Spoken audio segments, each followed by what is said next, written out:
Well, it's the drunk tank, you bet. Get set, it's that time of day. Just sit back, relax, and grab yourself a drink. There's no better day than Wednesday. Wait, I take that back. The best day is probably Saturday. And there's people like Gus who you wouldn't think it to look at him, but you don't fuck with him because he's for sure a superhero. Super Gus. And then Jeff, when you see him walking down the street, you're like, dude, don't steal my wallet. But don't worry, the only thing he's stealing from you is dignity. And then there's Jack. Drunk tank. Well, it's the drunk tank.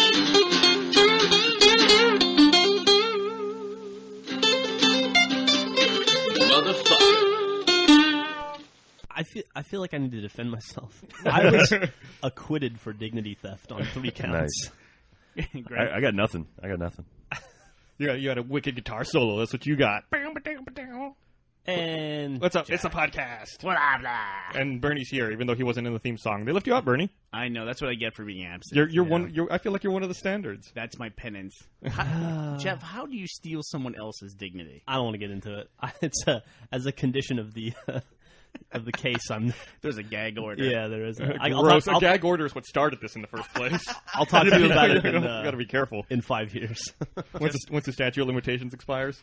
Yep. Jeff is not licensed to gag. Was that called double indemnity? Jeff cannot be on the podcast because Jeff is a registered sex offender. Oh, stop. Speaking of licenses, Gus, we are out of this place September 1st, the place in which we were all sitting right now. Awesome. And we are scheduled to finish construction August 27th. Yay! What's the likelihood that time frame's gonna stay? A, what is the likelihood that the construction will finish by August 27th? And B, what is the likelihood that we can get permitted for what is it, a certificate of occupancy? Certificate of occupancy. Oh, you don't need that, do you? By the city of Austin in that amount of time. The city of Austin's awesome about that stuff, though. They actually are.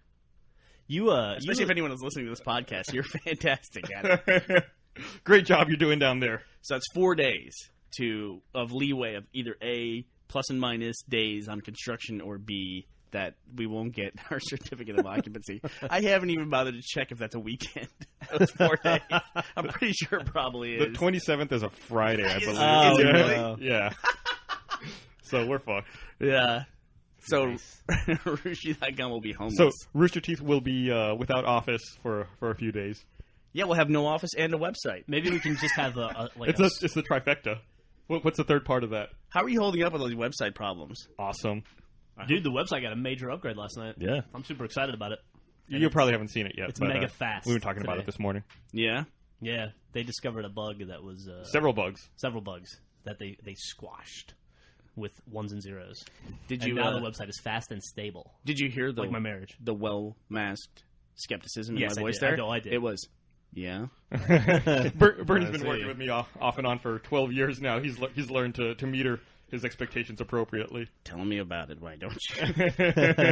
It still feels like after 8 years, this is a grand experiment. I guess the community side is 5 years. It does feel like we're still in that shit. Any day now, that end of beta is coming. I can feel it. I can feel it. And the day the beta's over, I'm out of a job. So I hope it never ends. Yeah. It's like a fucking consultant. Just string it out as long as possible. Job. The thing about it is that, I mean, I was just reading about this the other day with the whole Google Verizon thing that they've done. Yeah, totally. Where they've made a 2-tiered internet. They haven't made it. They want to make it. They want to make it. And it's just, I mean, how often have we talked about this before, where it's like, if you take everything that you do and you put it in the hands of companies, eventually, yeah, they can have a motto like, don't be evil, but eventually the people that made the don't be evil motto, they just go away. And there's new people. Yep. And they don't care what the old people did. They're just trying to make their own mark in the world. And they're like, hey, we could be making more money. Exactly. I want to be as rich as the last guy who had this office. Yeah. Exactly right. Or richer. Or richer. Yeah. So it's we watched, I remember we fought YouTube for a long time. I remember when they come out, like 2005? 2005. And it was just like instantaneously, you had to be on YouTube to get noticed as a web series or to be an online content creator. And we were all like, nuh-uh. Nuh-uh. And they were all like, uh-huh. And, the world, I mean, eventually the world changes. I mean, it's like we watched that before with, like, the ISPs and all that stuff. Once people moved away from the ISPs, the internet service providers that everyone had. Those things don't even exist anymore. Well, looking back at that, that's almost like the whole discussion now. People wonder what like net neutrality is and all this stuff. If there was no net neutrality, it would be like the old AOL days where like your access provider dictated what content you got. Yeah. It was like this was AOL News, this was AOL, everything, and this was all you could use. Yep. Keyword news to see the news. It's not like I want to go to CNN or whatever. Well, there's examples of this, and we all have our internet service. Basically, most of us have it through either a phone company or through our cable company. And so just imagine the internet becoming like your cable service. You might not have Nickelodeon just because your service provider doesn't care. It's like, oh, I can't watch Mad Men because we don't get AMC. Right. And you might not realize what you do and don't get with your cable provider, but there's definitely stuff you don't get, like sports packages and things like that. Like imagine if you couldn't watch an MLB game on ESPN.com on internet because it just wasn't offered on your internet service Or provider. if you were like, oh shit, I can't watch this YouTube video because I already exhausted my 50 hours of YouTube for this month. Oh, Jesus! Dude. Yeah. And it's like, I guess I got to up my package to add some more YouTube hours. Or you used up all your internet for the month because you were watching YouTube for one day. Not to derail this conversation, but that reminded me of something you used to do to me constantly that drove me fucking crazy. You look angry. I feel like I'm someone mad should get thinking me about it. between. You talked about your hours of internet. You remember how everywhere you would go there used to be AOL discs that were like 100 free hours of AOL? Yeah. Gus used to go to like the post office where there'd be like a stack of 100 of them, and he would take them and he would hide them in my shit constantly. They would be they'd be under my pillow. He'd like They'd be lower in the my visor sock in his drawer. car and he'd get like a I would lower. baseball. You're right. I would lower the visor and shit would fall on me. You used to do that to me every day. I hated you for years for that. It was probably in retaliation for something you did. Probably in my defense. was, but God, it was annoying. You remember when AOL was on floppy disks, not even on CDs? What is this, like reminiscing time? No, Hey, it's under- do you remember Zip This is the Drive? part of the podcast that Monty loves. But yeah, I mean, it's really disheartening to see all this net neutrality discussion, and that these companies. I mean, and it's understandable. They want to make more money. They want to portion off their section of the internet so that they can be the kings of it and just make all the money. Don't you think there's a burden, though, on the audience, too? Like, to not follow constantly the path of least resistance? Like, the way the internet was, and maybe it just graduated away from that. Maybe that wasn't the model that could be sustained, but people had homepages. People were creating the content for the internet. Now they just go and fill out essentially a template on Facebook and on Twitter, because it's all they're just forms, and you fill stuff out, and that's it. You're not really doing anything. You're just you're communicating in this thing, and it's really easy, and everybody has access to it and all that, and because it's easier, eventually somebody else controls it, and then they determine how you're going to use it. Well, it's also another more positive side effect of the fact that it's easier is that it's more open. Anyone can do it now. Whereas before, it was a lot more difficult and maybe a little more exclusionary. Yeah. And you get dudes like the shit my dad says guy on Twitter who just signs up for a Twitter account. That guy might be internet, like, he might be HTML retarded and could have never had a web page, and now he's got a fucking book deal and a TV show. Well, that's, in a way, that's, that's a good example. I mean, that's why people do it, is that when YouTube came out, I think people thought hosting a web video was harder than it was. That YouTube, to me, it's like if you make something that people want to see and you spend all the hours writing it and then you film it and you make it or shoot it or whatever, or you just look into a camera and talk and you're a talented enough person, people connect with you, like all those YouTube vloggers. If you do that and you have the capability of doing it, that's the hard part. Yeah. The part where you encode it and then put it up on a server somewhere, that's really not the hard part. This is the part you only have to figure out one time. Yeah. And that's really all that YouTube offered. That's also easier now than it used to be. Back then, it was a lot more complicated and I think a lot more expensive to have a hosting package where you could do that kind of thing. Sure, but then you give that stuff away and you give it to YouTube, and then the YouTube aggregates all that. Yeah. And then before you know it, then YouTube does have this extraordinary value, which is that's where you have to go to discover new things. Mm-hmm. And more importantly, it's where people have to go. They think, I have to put my stuff there to reach anyone at all. Right. Which is so, and then you get so lost weird. in a sea of shit. Of noise. Right. There's just that's a perfect example. It's so little signal in this fucking ocean of noise. Yep. It's like, God, there's so much shit on there. It's impossible to find anything. Yeah, it's crazy. It's crazy. And it's got the value, so now YouTube dictates what people see or don't see. You know what I mean? Yep. I made a comment a long time ago that you can't make something on the internet, have it be good, and people wouldn't see it. People would have to see it, because that's what people on the internet to do. They're there to see stuff. But now there's so much stuff. You could make something. Somebody could make something You know, I see stuff all the time. It's like, what is this? This thing is incredible. It's been out for a year and a half. It's like, Yeah. how come I didn't see this? This is like tailor made for me. Mm-hmm. Speaking of tailor made for people, how did you like Scott Pilgrim, Jack? I enjoyed it. The story was a little bit kind of rough, but the visuals were incredible. I think I said I gave it a B+. Yeah, it seems like I haven't seen the movie, but based on the trailers, it seems like it's a very stylized movie. Yeah, It's a yeah. very- There's some really, really cool stuff in the movie, but overall, it's a fun summer movie, you know. But it's not the most incredible thing ever. Your B+ was probably the most negative review I saw on Twitter the entire week. Yeah, it seems like everyone's sort of slobbering over the movie. Yeah, I've seen Everyone tons who of positive saw it. buzz. Yeah, so Yeah. I'm surprised. I thought the movie would have done better in the box office on the opening week. It made $10 million on a $60 million production budget. But I read somewhere yesterday that movies like this, like Kick-Ass and like Scott Pilgrim, like the movie itself is pretty much a trailer for the DVD release. Like these movies make a lot more money on the back end because they have a much more passionate fan base than your typical movie. I could see So like the fans who go see this movie will see it in the theater 3 times and then buy the DVD and then 5 years later buy the next DVD and then then a 20-year special DVD. You know, Like, it's okay if the movie only pulls in $25 million in the box Yeah. office because it's going to do 40 or 50. yeah, like Kick-Ass made like $100 million when it went on DVD. Yeah. I could see that. I mean, it's like, you know, it's interesting you say that. Like, I didn't see Kick-Ass in the theater. I had no desire to see that movie. But as soon as it was on Zune, I was like, oh, I'll watch that. Same here. There you go. Yeah, I paid it's like $6 to watch it in HD or right. whatever. On So Zoom. I mean, they don't make as much money on that transaction, most likely, but they're still, you know, They're making money. There's still a tail there. So, yeah, there's this weird sort of new subgenre of movies, sort of like that. So, I think it's almost like niche programming, you know, of movies. How fast was the switch from essentially from DVDs to buying stuff all digitally? I mean, does everyone in this room, do you guys all buy stuff digitally now? Absolutely. The only I can tell you that I bought one DVD in the last year probably, and that was very recently. I bought the Clone Wars series from Millie because it's not available on iTunes or on Zune. I bought the Avatar Blu-ray, and before that, I couldn't tell you what the last thing I bought was. I still buy Blu-rays, not nearly as frequently as I used to buy DVDs, but I still buy the occasional Blu-ray. You know, Avatar's interesting because I love that movie when I saw it. I have no desire to see it on DVD. It's being re-released. I know, but I'm going to go see the re-release for the 9 new minutes of footage. So I am excited to see it in the theater again. The Smurf sex scene? Yeah, I just don't want to watch it on television for some reason. Maybe it's just like it has to exist in 3D for me. How many times did you see Avatar in the theater? Once. I would With you? I would recommend going. I went and saw it a second time with you. Yeah. And I would recommend going back just to watch it, to Sure. see it. I should say, not to watch it. Don't watch the movie, just see it. Mm-hmm.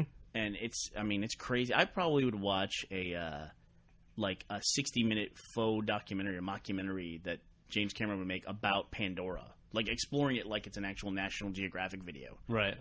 Because it was cool just to watch it. It's funny you say that because I read an interview with him the other day where he was talking about the re-release with the 9 additional minutes and, you know, pre-production work on Avatar 2. And they were asking him about these 9 new minutes, and one of the things he talked about was some of the new creatures that you'll see in the 9 new minutes that weren't in the original release, and talking about like their names and what defines these creatures. Yeah, some of them were in the video game actually. Oh, really? Yes, yeah. So that's pretty cool. I'm excited about that too, actually.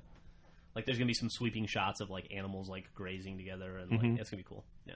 I will definitely see it when it re-releases. Hell yeah. Just because there's no other way to see it in 3D. Well, Although I unless you probably have won't go to the 3D fucking television. IMAX because you ruined that for me a couple podcasts ago, Bernie. because Flash ruined it, right? Flash ruined it. I just shared the misery.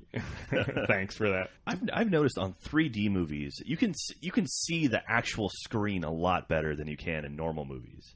Is that just me? What are you saying? I have no Like, idea what you're for talking some reason, like when I saw something in 3D, You know those 3D glasses are not prescription. You know that. no, it's something weird. Like in Avatar, like you can see the physical screen a lot better than you can with. I honestly don't know what it is, but for some reason it pops more. Maybe you're I'm the one. serious. Maybe you're just looking harder because it's in 3D, so you're paying more attention. I've never noticed the screen. I have no idea why it is, but I swear to God. Maybe you're like Keanu in The Matrix. When you put on your super cool 3D glasses, you can see all the green lines. Did you watch that Team Fortress 2 Rage video? I watched you watch it. And I Oh my laughed at God. it. That's 10 minutes of a guy dropping F-bombs. Over 200 F-bombs in 10 minutes playing Team Fortress so 2. it's like the podcast with Team Fortress 2. Basically. It's definitely worth a watch. It's hilarious. You know, I gotta say, I actually like that culture of the yelling and screaming occasionally, like when you drop into multiplayer and you get that, and you get a guy like that. That guy's funny, and passionate. He's good at it. I mean, there's a lot of guys who aren't good at it, and there's nothing worse than watching someone try and fail at something. Well, his balls have also dropped too. It's nothing worse than getting like the 8-year-old kids screaming like that. I hate the country guys, like the guys you think are in the middle of like I don't know. Don't play Kentucky. Graw 2. Yeah, that's like the Alabama Mississippi Xbox game. Like you just imagine a guy like when his neighbors are 2 miles away and he's sitting on his couch. You know what I mean? Yeah. And he's Naked. No, let's not go there. I don't imagine that anyway. No, he's I got think that's funny because that's where I always go immediately. he's got I wonder he's how got long like this kid's cock camouflage is. boxer shorts on. Come on, y'all. Playing on a giant 4:3 projection TV. Accents are a weird thing. Do you think now with like the advent of Xbox Live and easier communication across the country that we will see accents disappear conceivably within our life? It doesn't take much. Television didn't do it. I can tell you, That's an interesting point. when I had a southern accent my entire life, and when I joined the Army, I lost it within a week. It was gone. Your drill sergeant probably yelled at you for it, though, No, right? I mean, I went to basic training in South Carolina, and most of the people that I was in basic training with were also from the South. It's just like Why'd you drop it then if everyone had it? not everybody had it, but some people did. A lot of people did. There were like 60 people, and maybe 30 of them had southern accents, and you just lose it fast. You hear other people talk differently, or you realize that you sound like an idiot, and it just goes away. Yeah, but do you find that whenever you go back to visit, say, your parents, do you adopt your southern accent? According to my wife, if I talk to my grandparents, I immediately have a southern accent, but that's the only time. And I don't see it, but she says it's really bad. My wife says Kind of that embarrassing I bad. adopt a Texas accent whenever I talk to, like, whenever we go to buy a new car or when we go talk to construction guys or stuff like that. She says I adopt a Texas accent. I think Oh, you have really? to, don't you? Yeah. Kind of in a way. Yeah. It's Like, just the way to you get communicate. business done, almost. It's weird. Like, hey, I'm an insider. I'm Yeah, Part of the that club. validates you somehow. right. Yeah. Or it's maybe I just talk about manly things and I regularly do that in my life, you know? You don't adopt a Texas accent when you talk about the achievements in being a pinata. It's funny. When you're talking about nails and lumber, all of a sudden. Baby, what makes a Lanosaurus? Is it just my headphones, or does somebody sound buzzy a little bit? I think we all kind of do. I was drinking earlier. Oh, so okay. maybe it's me. I don't hear it. Okay, cool. I don't hear it. You hear it though, Jack? I heard something like I that. guarantee our audience hears it now, though. Thank you. Pointed out. And That's the watermark. That's the water stain. So So did you guys see the Age of Empires online announcement this morning? I don't understand what that means. I saw the announcement. I didn't read the details, though. There's going to be some sort of persistent world. So it's like an RTS, but it's persistent world based. I don't know. A persistent real world based in history. So So if you play now, in 50 years, you'll get up to like using tools, right, or something. But, okay, in Kotaku they say basically it looks like Age of Empires started hanging out with Farmville, and the two got real close.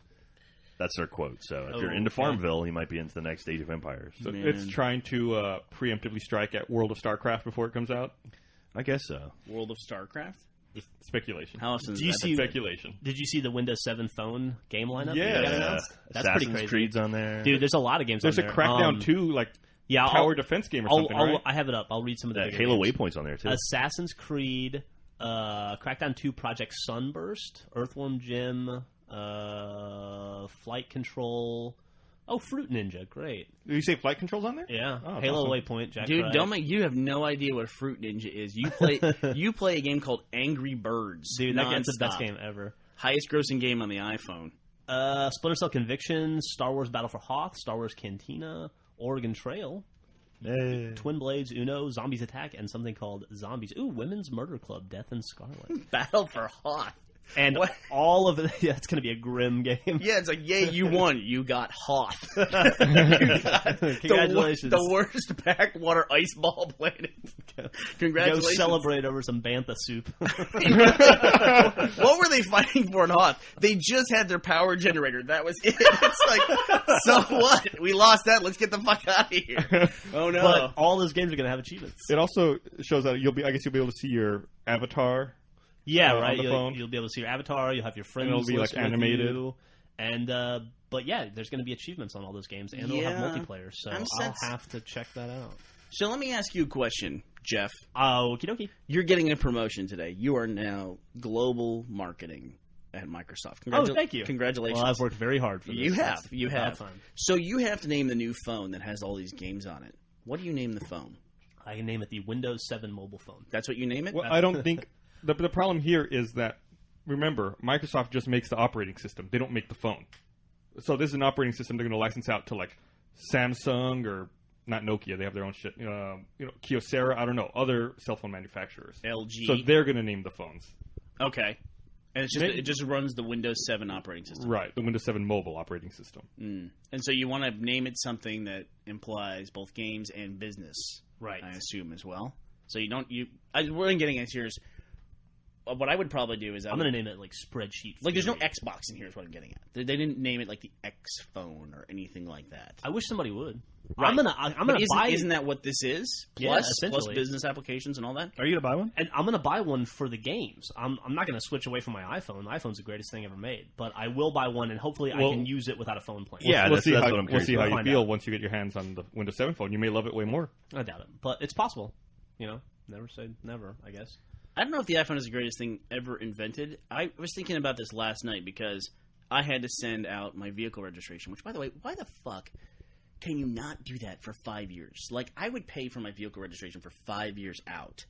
Sure. And I would even take the hit if I sell the car and I lose 2 years of my registration. Yeah, what's $100? I just hate the fact that I got to fill like 4 forms to give the government $60 so that I can drive my car. Vehicle registration is like, whenever you hear about registration in different countries, like that we have to register our vehicles, it makes sense to us because we do it. But like when you hear like in England that they have to register their TVs and you have to pay for the tags for your TV, for the license for your TV, it sounds weird, right? Sure. Like, why the fuck would you need to license your TV? But why the fuck do we need to license our cars? It's like, I own my car, I pay taxes on gas every time I fill the damn thing up. Why do I need to register it every year? But then again, your TV might, probably won't kill somebody or doesn't have the ability to kill somebody. Registration is independent of inspection. It's non-inspection. It's just my registration for my license plate. But doesn't it tie you to a vehicle, though? I could kill somebody with a TV. Do it right now. You give me 1 day in a fucking Silver Spoons marathon. You have one dead motherfucker.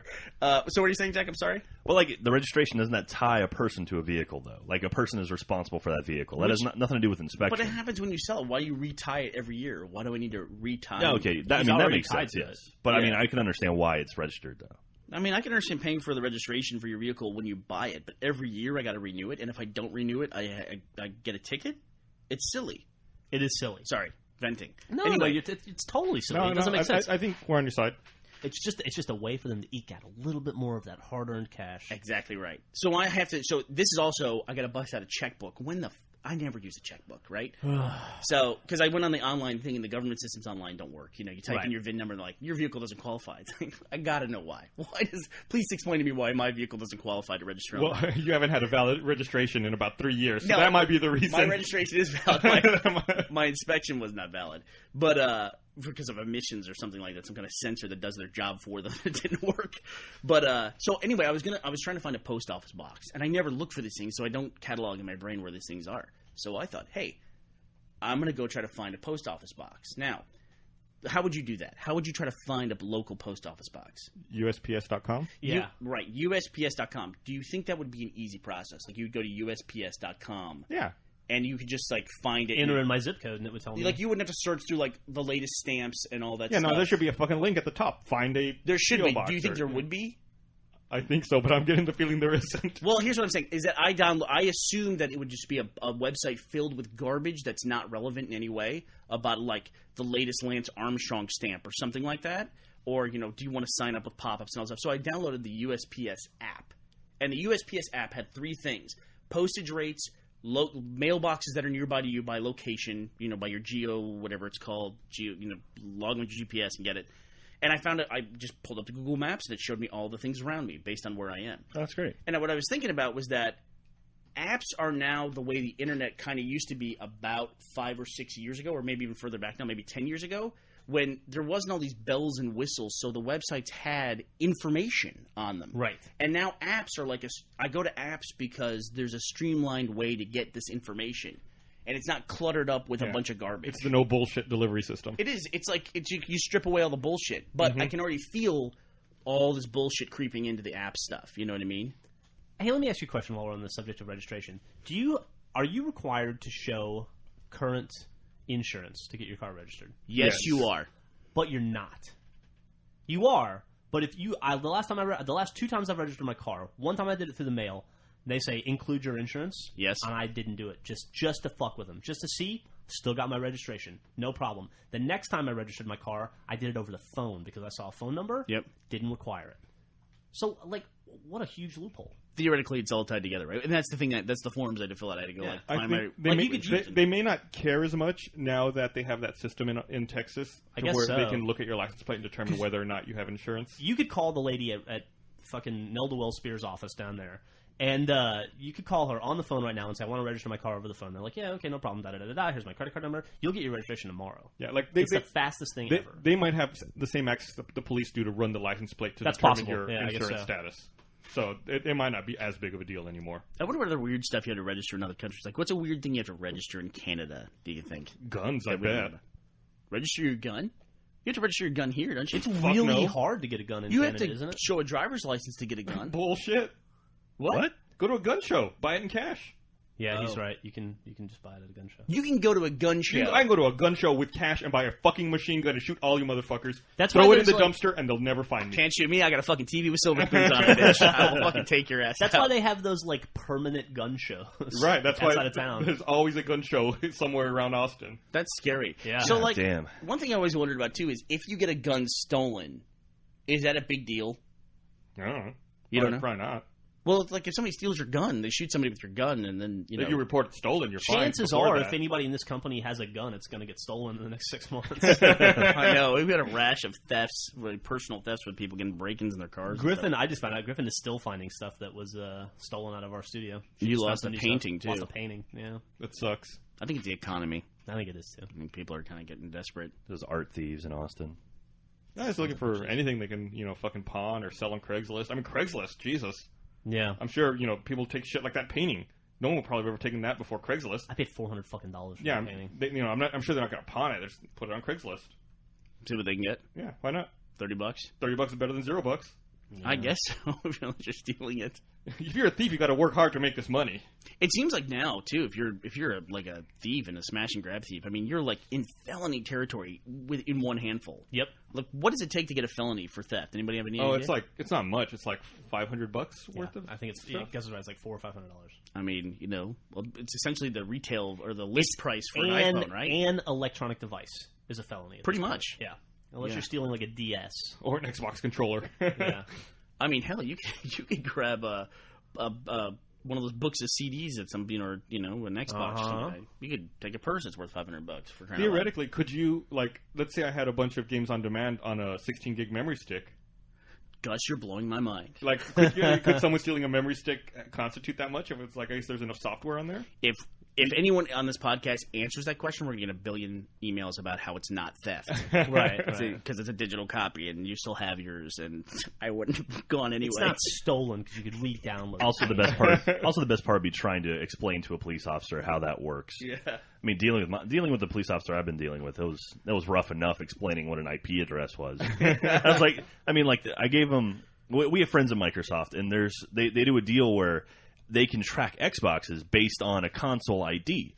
I had recently moved my DRM to a brand new Xbox I had just got, and so I had the console ID. I knew exactly what it was, and so I gave it to the police officer. I was like, call this number. It's Microsoft. Tell them this is the ID. This is the console ID. This is my profile I'd sign in with. And they literally will tell you anytime someone logs online with this machine. And the cop just didn't get it. He literally said, yeah, that Microsoft thing just didn't work. My password was wrong or something. I'm not going to pursue that. It's like, are you kidding me?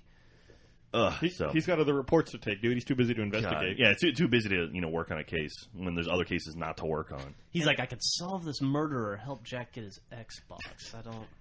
But it's just like It was a nun, but Jack really likes to play Crackdown. I don't know. Anyway, I don't know. I don't like that argument. Hey, Detective Franco, how much is a Lanosaurus worth? Do you have a license for that? anyway, at this day and age, you should be able to track damn near anything using the internet. It would be great, too. It's like, even if he understood it, For even the people who understand like the technology and all that, there's still the debates about whether or not the digital stuff is actually stolen and what the value of it is. You know, can you imagine getting a conversation with a cop? You know, they stole all my CDs, officer. It's like, well, I hear most of those bands make their money touring anyway. Those record executives take all that money. Could you imagine trying to explain why somebody like the worst thing in the world that could happen to me is if somebody stole my memory card, not for whatever games I downloaded, but for the 180 games of save files I have. Trying to explain that value. It's cloud computing, man. Cloud computing. I've got 40,000 kills on Left 4 Dead 1. I'm so close to getting that shit. Did you see what happened to DMZilla last night? Did you read his Twitter? No. He was trying to clear out his Crackdown 2. He had the game on his memory card. A lot of the people got it, like reviewers and stuff. Yeah. And he accidentally wiped all the Crackdown 2 data off his card. So he lost all of his orbs and his save games and everything like that. So he lost everything. So start over from scratch. It is one of those things that's terrible when it happens to you, and it just ultimately when you hear about it happening to somebody else, it just doesn't really all that matter that much. Well, it is kind of like, you know, that's really sad, and you recognize the amount of time that went into it, but it's like, what's the penalty here? You have to play a game again. Yeah. You know what I mean? It's like hard to really feel the hardship there. But when it happens to you, it's the fucking end of the world. Right. Kill someone with this TV. No, I get it. I feel for him. Like, Ricky Schroeder's about to murder your ass. You're about to get Batemaned. We need a like a way to say that. Like, I identify with your problem. Like, I sympathize, but I don't empathize. Is that, I guess that's a way to say it. QQ. I care once removed. Essentially. Oh, man. Just acknowledge. Yeah. I acknowledge. He's nothing to the Vulcans. I acknowledge. Acknowledge. Logically, I understand your problem. Emotionally. So, speaking of stuff that gets out there, that was the worst segue ever. Looking at Gus's laptop, I should say that. Looking at Gus's laptop, he has the Star Wars thing up, and they put out a new scene from Return of the Jedi. Well, let me ask you a question. Where do you think that scene's been hanging out for the last 30 years? Oh, who knows? 20 years. Just like on Lucas's shelf. And he's Lucasfilm, yeah, there's the lightsaber scene. I forgot about that. It makes me wonder what else is there. It's a cool scene, too. It's pretty cool. It's an okay scene, but it was just really cool to see. It's like that. I had an emotion watching that I didn't have watching any of the movies in the new trilogy. Yeah, I agree. But I could see why it's cut, I guess, because I guess that scene would have been like the first scene in the movie. Yeah. And I think I kind of like the way Jedi starts already with 3PO and R2-D2 walking up to the palace, and then Luke shows up in all black. Right. And it's fucking, you don't know what's going on. So, I mean, yeah, it's a cool scene, but I can see why it was cut. Yeah, I can see why it was cut too. For people who don't know what the scene is, it's Luke inside of a cave on Tatooine, completing his lightsaber. So essentially, he becomes a Dark Knight, becomes a Jedi Knight.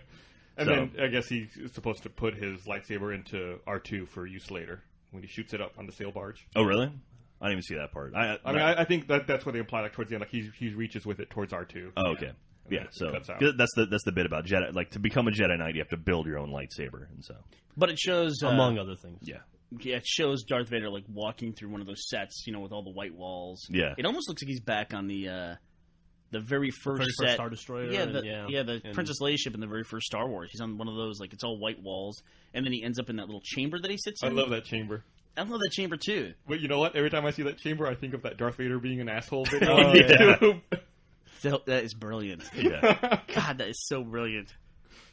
If you've never seen that, you should definitely. We're gonna link that, right? We will totally link dump that. That's one of the best Star Wars mashups I've ever seen. And I remember as a kid, we had to see Darth Vader's face. It was hell yeah.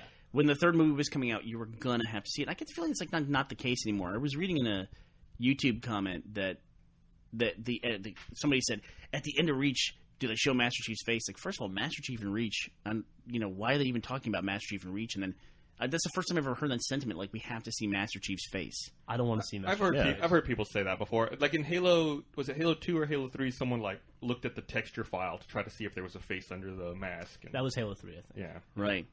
I think we've already seen it now too. Like, they've put it in some Marvel. Well, you see him as a child. Yeah. Actually, Bungie, Frankie addressed this at that Halo Universe panel we went at Comic-Con. Somebody asked about that, and he said, you saw him as a child in the Marvel comic, and that's all you will ever see. Really? Wasn't He that said him in the remember? commercial? He said Yeah. that definitively. Mhm. He said, you will never see, we're not going to show his face. We have no interest in doing that. Yeah. I think it's interesting they even showed him as a child because then you have a definitive race on him, which... Yeah, just like a little blonde kid, right? Yeah. Why couldn't he be like The Rock? Why can't he be Maori? Speaking of which, we saw... Jack and I went and saw The Other Guys. Oh, yeah, I hear that's pretty good. Yeah, it was pretty good. It was pretty good. The, fun. The best Will Ferrell movie in a while. But I got to tell you that Samuel Jackson and The Rock, at the beginning of it, they stole the entire show. Yeah, they're the best part of that movie. God, they were so funny. They played a clip on Stern the other day, which was them having an argument where Mark Wahlberg said that if he was in the animal kingdom, he would eat. If he was a lion and he was a tuna. lion, he would eat Will Ferrell as a tuna. And that whole scene, how it played out, was really funny. Yeah. Fun It was to listen funny. to. That's probably the Very funniest funny. scene in the whole movie. Really? Yeah. Yeah. Well, I'm sad I've seen it now. Also, Eva It's into Mendes the movie. is freaking hot. Yeah, I love her. I've never been much of an Eva Mendes I've fan, but always loved Eva she was Mendes. great in this. I mean, she was really funny and really hot. And she played Will Ferrell's wife, right? Yeah. Yeah. Yeah, I'm gonna get too far in this. We could potentially ruin it for you, so you should definitely see it.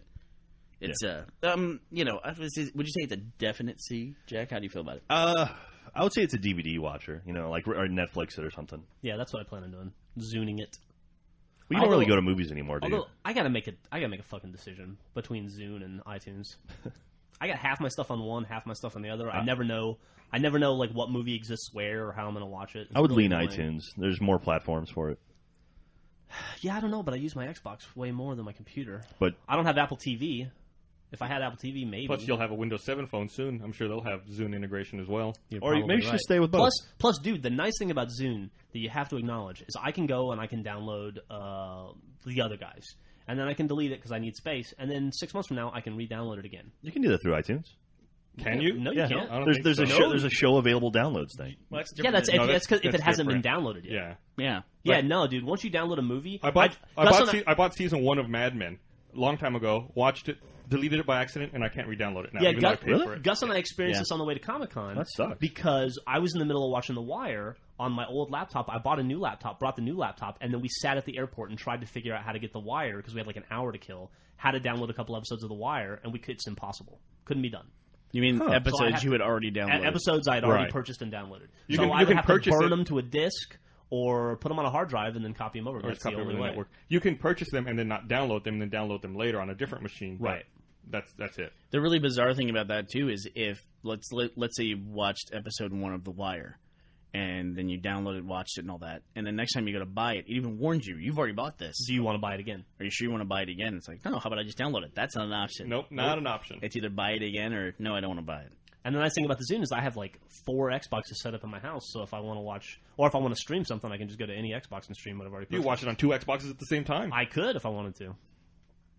Plus, with Hulu and ESPN and Netflix all on the Xbox, I think the Zune is benefiting from that as well. Yeah, this is there will be some kind of equilibrium reached. I don't know what it is on this DRM stuff, but I wish we would get to the point where someday, if you buy a piece of entertainment, be it a television show or a movie or a video game, well, I guess video game is platform specific, or like a song, you have a digital license for it that exists across all platforms. Yeah. I don't think that'll ever happen, but that would be great.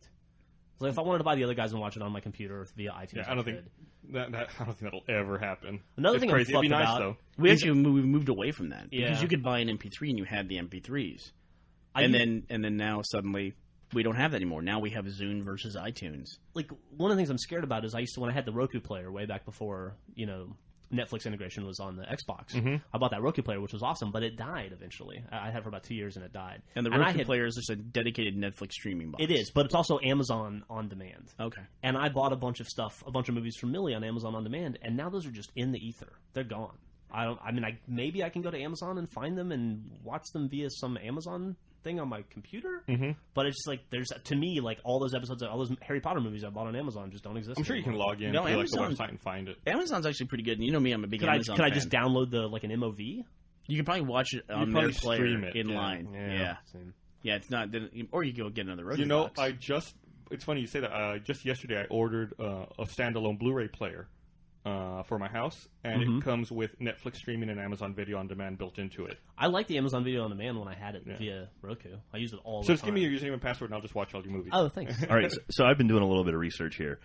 So there's no easy way to re-download purchased items, but you can contact, like if your computer crashes or something, you can contact Apple and tell them what happened, and they can basically flip a switch and it'll re-download all your purchases to. So a they machine. have the ability to let you do this, They and just- they don't they- give it to you. Yeah. Fuck that, dude. So, That's anyway. terrible. Well, it's like the. I mean, everyone has to have some measure of protection in because people are just. People are not trustworthy. They'll do whatever they can to get a free copy maybe of they'll it. share usernames and passwords and re-download everything. I don't know, but still, iTunes still has that 5 computer limit for authorization. And it's up to the iTunes representative to say yes or no on that. Like I could say, I bought a new laptop. I have all the stuff on my old laptop. I don't want to go through the process of copying it to a hard drive and then moving it over. So can I just re-download on a new laptop? That dude could be having a bad day and go, no, my coffee was cold today. Well, I guess so, but I don't you think can that's- still get it done. What we're saying here is that you can't do it, but you can do it. You Yeah. just can't do it easily. Yeah, I mean, not can't do it easily. making a phone call to someone, that's the way the world works. Sometimes you have Yeah. to do it that way. yeah, You know, we're just used to, if it's more than 2 clicks, it's bullshit. And Bullshit. It doesn't exist. McNuggets, no more bullshit. We got to make that shirt. By the If way, you're I guess I don't just- think we if can use it's- if McNuggets. it's- If it's a fundamental You say like nuggets. feature of one of your competitors, it just seems like it would be something that Apple would want to integrate. Yeah, As much as I love Apple and iTunes, and I really do, it makes me not want to use iTunes. I get what you're saying, but a lot of times what happens is the market leader does things, and then the person right behind him will do other things to try to, stand out. And then as soon as Undercut 'em. they become the market leader, they adopt clamp all back that. down. Yeah, they clamp all that stuff down. I was really happy to see that they have DRM-free music now on iTunes. Absolutely. I mean, that kind of drives me wacky that you couldn't, you had to watch it in iTunes and you had to use iTunes to sync to your iPod and all that. God. that stuff was bullshit because CDs have no DRM on them anyway in the first place. No, I know they don't. Yeah, so it's fucking bullshit. Well, that was the other thing. If you went out and bought a physical copy and ripped everything, you were fine. You know what I mean? Yeah. But people just don't do that. They don't do that. Like I said, there's going to be an equilibrium reach, and it's going to bounce back and forth for a while and make people crazy. But what can you do? Yeah. Bitch about it in a popular podcast. Well, it does seem too like the digital delivery is the final format. Yes. Like I know you and I have talked about this before, but there has to be some movie that just by virtue of when it came out in history made the most amount of money. Let's take The Godfather, for instance, because The Godfather came out in the early 70s, and it's when people went to movies. Now, they weren't even released wide. Like, they'd release them in L.A. and New York, and then they'd work their way across the country in word of mouth. And it was such a huge theatrical. It's when everybody went to the movie and everybody saw it, so it made a ton of money in theaters. Then it went to cable, probably went to television when all those things were huge. Uh-huh. Then it went to VHS. Then DVD came out. Then Blu-ray came out. Then digital came out. So it's like they could essentially sell that movie about 8 different times. Just from different formats, not from like re-releases of master collections or whatever. They could redo that over and over again. Like, honestly, Star Wars, or I think Godfather was even an HD DVD, which is a dead format. You don't even think about the dead formats. Like, they had Betamax in there too, right? Or what was that other format? The original DivX? Oh, yeah, the original DivX, yeah. yeah. Or Laserdisc. Oh, Godfather was a huge Laserdisc movie.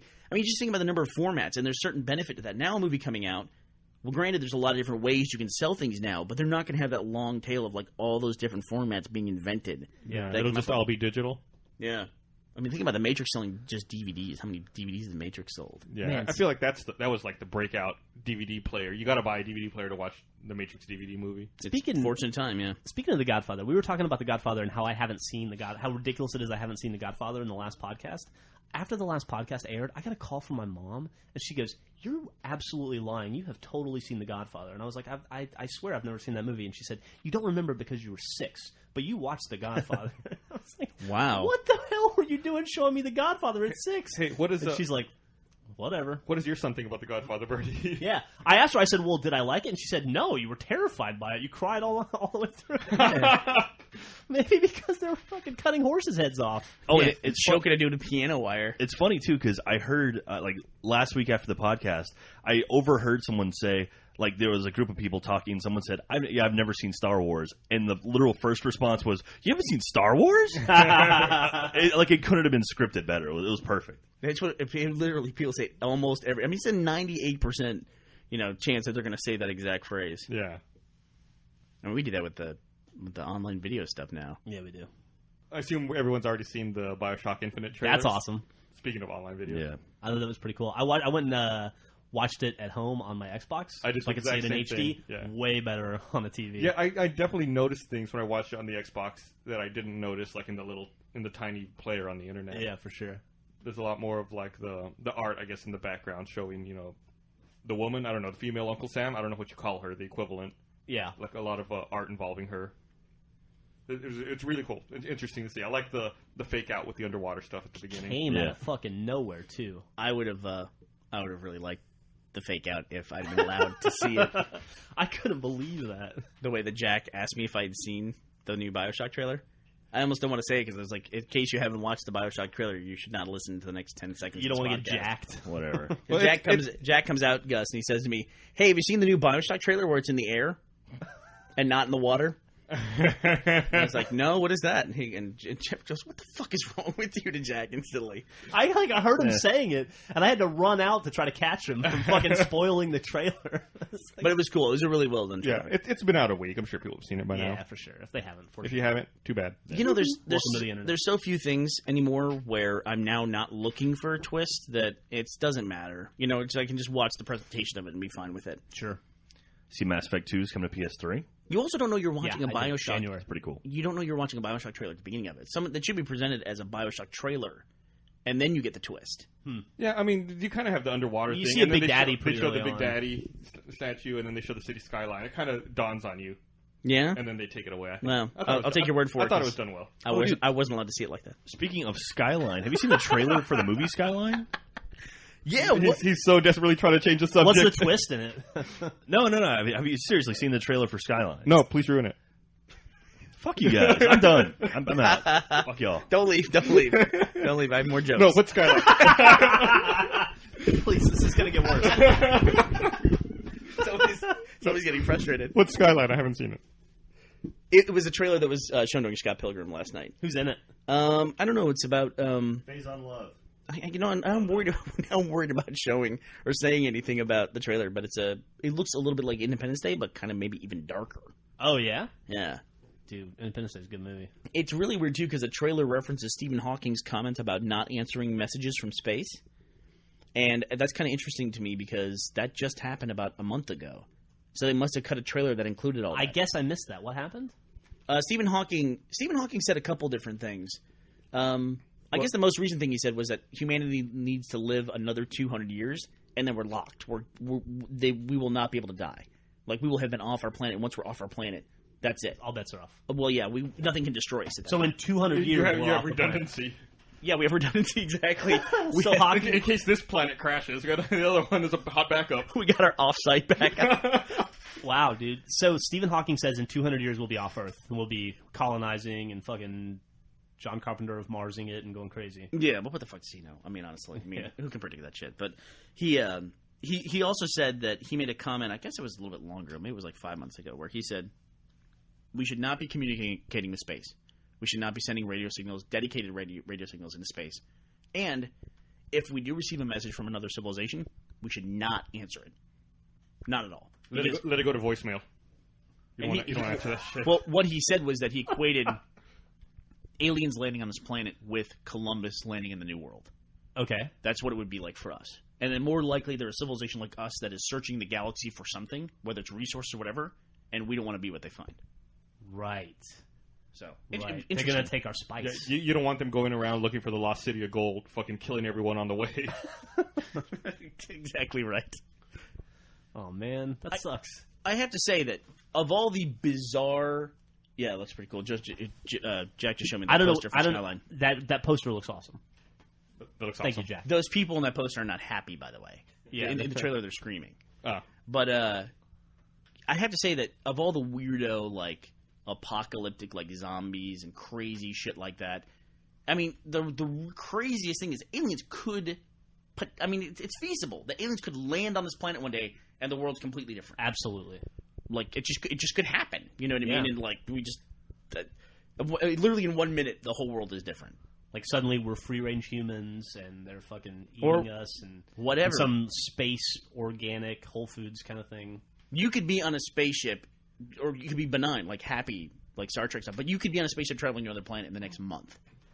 Yeah. Like, that could happen. Like, they land, and they're super streamlined in their bureaucracy, and they get you to fill out the forms, and you qualify for this trip to Jupiter if you want to go. And suddenly, bam.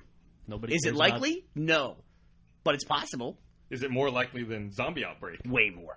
Yeah. Or what if aliens come to Earth and then we change their reality? Like, we introduce them to gamer score and like strip clubs and all the things that make Earth great. Gamer score and strip clubs. Those are the things that make Earth great. You know what I'm talking about. A little bit of Jack Daniels. Thank you, Jeff. You just made my day. No problem, buddy. Suddenly they're like, I don't want to continue with this mission. I'm going to play some more fucking Halo Reach. Okay, I'll get to save in the universe later. This chick's got double D's. It's $10 lap dance for the next hour. For them, with space inflation, for them that's like 25 cents. Yeah. Space inflation. So it's a deal. It's the interstellar pound. Earth will be like their Tijuana. Everything here is so cheap. So, what did you think about Skyline, Jack? Are you excited about Skyline? I'm not on the podcast anymore. No, he's gone. So, here, I got my mic here. Jack, what did you think about Skyline? It looked good. Who's in it? I don't know. Spaceships. Donald Faison from Scrubs. Donald Faison from Scrubs. I don't know who that is. He's the black guy He's from Turks. Turks. Oh, okay. I know who that is. He was also in Felicity. Was he? I'm just going to throw that out there. Just for the hell of it. Just a little nugget. I don't think I've ever seen an episode of Scrubs. I haven't either. It's good. Bernie liked it a lot. I did. I have a feeling, and I don't know this, but I'm going to guess that Jack liked it too. Yeah, I'm a fan of Scrubs. To tell you who's in Skyline, no one's in Skyline, which makes me very interested in it. Yeah, I like that actually. Yeah. Is there like a big director or someone attached to it? It's two brothers that owned a special effects house. I read something about this. The trailer premiered at Comic-Con, and I had heard about it. I just forgot about it. And it's two brothers that worked on they own a special effects house. They worked on a bunch of really big special effects movies, and now it's sort of like the District 9 deal where they're like, well, we should make a movie, and so they make their own movie. And because they've done it before, they know how to direct a special effects film. And that makes you more excited? Well, I mean, if it's like District 9, absolutely. Well, you're using a very good example, but nothing has a better track record than sci-fi movies filled with people you don't recognize. Hey, dude, that's how we ended up with fucking Vin Diesel, right? And Primer. And I mean, Primer. you definitely pick it, but then there's also Transmorphers. I mean, hell, Oh, yeah. Cyborg 10. I mean, hell, Memento is a sci-fi movie, kind of. Is that Christopher Nolan? Memento? Yeah. God damn. I don't think I that think he's got a great Memento is track in record. any way a sci-fi movie. It's a guy jumping around. I mean, his memory and everything is all fucked up. That's No. science and it's fiction. Nope. Like, if a guy's in a wheelchair, is that sci-fi? I mean, it's That's- more like a medical thing, right? That's more like Medfi. It's a thriller. It's not sci-fi. Yeah, okay, I it's a wouldn't say thriller. it's sci-fi.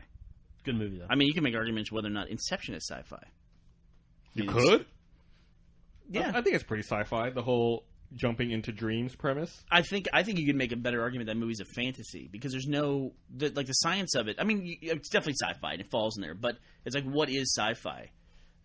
Lost is kind of turned sci-fi into this like a weird puzzle kind of genre where you're supposed to figure shit out, and it seems like that's where sci-fi is now. But I mean, really, Inception is just they don't really go too much into the rules. Like, to me, The Matrix is a great sci-fi movie because there's rules and it's a world and you understand. But like Inception, man. They just hit the ground running and they just throw shitloads of complexity at you. Yep. And that's how they do it. Like, they don't ever spend any time setting up the case or what they're doing or anything. They're just like, these are dreams. You get this. Here we go. I love that about that movie, by the way. I do too. That they don't I have do to too. fucking go into a lengthy explanation that I don't you have get to. bored through. We don't have to see 15 minutes of DiCaprio trying to convince Ellen Page to join the team or any of that shit. Or like a backstory, like, this is why, we need to get in and steal, plant this idea for this secret. Or like here's every character's secret motivation. Yeah. No. Right. I think it's a lot more. I know what I as in, argue. it's intentional. It's supposed to be, I think, like a dream. Your dream just starts, and that's, you're in it. Well, that's what he says. The dream starts in the middle. Your Uh-huh. dreams always start in the middle, right? The movie started kind of right in the middle. Right. And the spinning top is the big thing. And the spinning top is the idea that, oh, by the way, we're talking about Inception. So if you haven't seen it, You're fucked. yeah, you're kind of fucked right now. It's been out over a month. Yeah, so the spinning top is the idea that reality is not itself, but that's just kind of the thing in the movie is reality, what we think it is, Right. So. But I would argue, and this is a very frustrating thing for me on like a creative / professional level, is that Ellen Page did go through the 15-minute scene where Leonardo DiCaprio did try to convince her to join the team, and they had scenes where they walked around and explained all the rules of like what the architect is and how things work. They had those scenes. It's like, man, if it was anybody else, could you watch him explain stuff for about 10 or 15 minutes? You couldn't do it. That's a really good point. You know? He's a great fucking actor. He really is. Man, that's what I think. It's a value of really good actors. You'll just watch them like read a friggin' instruction manual. Yeah, no, absolutely. It's like I would see anything with Robert Duvall in it, for instance. Yep. Dude's just fucking great. Who else is like that? I got one. I'll name one. You name one. All right. You got Robert Duvall? I'm gonna go Gene Hackman. I would agree with Gene Hackman. I'll go Forrest Whitaker. I'll go Clint Eastwood. George Clooney. Hands down. I'll go George Clooney. Yeah, absolutely. You're definitely right. I would. 5 years ago, I might have said like Pacino and De Niro, but those guys haven't done it for And me. maybe lately. Tom Hanks. Tom Hanks. Tom Cruise.